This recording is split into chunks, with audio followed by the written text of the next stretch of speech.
You walk into the buffet on a Sunday afternoon, and the parking lot is already full. Inside, it's chaos, in the best way. Trays clattering, steam rising off the carving station, a line for the crab legs that never seems to shrink.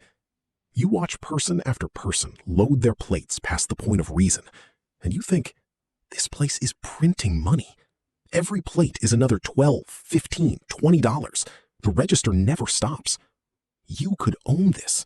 You could own the machine that never stops eating money into itself. Except, that's the wrong read. The buffet isn't a machine that prints money. It's a machine that eats it. And if you don't understand exactly how, it eats you first. Let's break down what owning a buffet actually means. There's the casino comp buffet, subsidized by gambling revenue, not really a standalone business at all. There's the Chinese buffet, usually family-run, low overhead, thin margins by design. And there's the big chain model, your Golden Corral, your hometown buffet, built on volume, real estate, and a very specific kind of math that most people never see. Here's the first shock, the build-out. A commercial kitchen sized for a buffet isn't a kitchen, it's an industrial operation. Steam tables, sneeze guards, multiple walk-in coolers, a dish room that can turn plates every 90 seconds during a rush. Before you've served a single plate of food, you're 6 figures deep in equipment that does nothing but hold temperature. And holding temperature is the whole game, because now you're fighting health code on every square foot. HVAC sized for constant heat load, refrigeration running around the clock, plateware and utensils that walk out the door or crack under a dishwasher running 12 hours a day. Insurance premiums priced for the fact that you have hot oil, hot metal, and strangers serving themselves. Then there's the real estate. A buffet needs a dining room big enough to seat the volume that makes the math work, plus a kitchen footprint that's disproportionately large compared to a normal restaurant.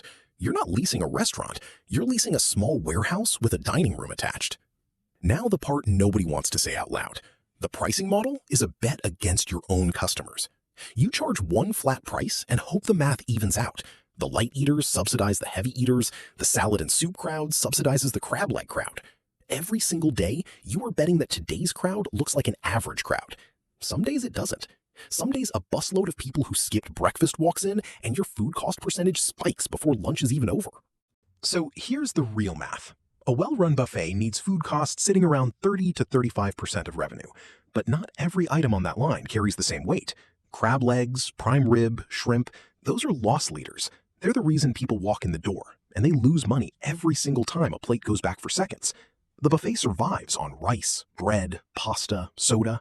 Fountain drinks alone can carry a margin north of 90%. You're not selling seafood, you're selling the fantasy of seafood, funded by soda. This is where buffets die. In 2016, a major regional buffet chain filed for bankruptcy after years of rising protein costs and falling foot traffic. The same crab legs that pulled people in the door became the thing that pulled the company under. Because when shrimp and beef prices spike, there's no menu adjustment fast enough to save a flat price model. So how does anyone make this work? Alternative revenue. Catering contracts that use the kitchen during off-peak hours.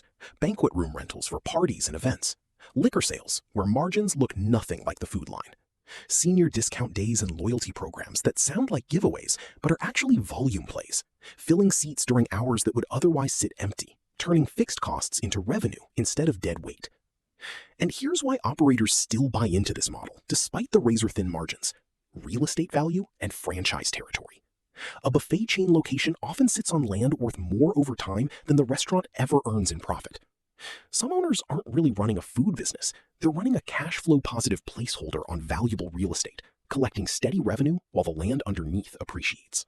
Picture 2 years side by side. In a good year, protein prices stay stable, foot traffic holds steady, and that 30% food cost target actually holds. The business clears a modest but real profit. In a bad year, beef and shrimp prices spike 20% in a single quarter. Foot traffic dips because a competitor opens 2 miles away, and that same 30% food cost balloons past 40. The difference between profit and loss isn't bad management. It's forces almost entirely outside your control. So the next time you walk into a buffet and watch someone build a plate that defies physics, remember what you're actually looking at. You're not watching people eat.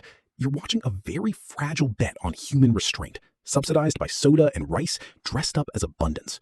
The buffet doesn't sell food. It sells the illusion that abundance is free. And somebody, somewhere, is doing the math to make sure it never actually is.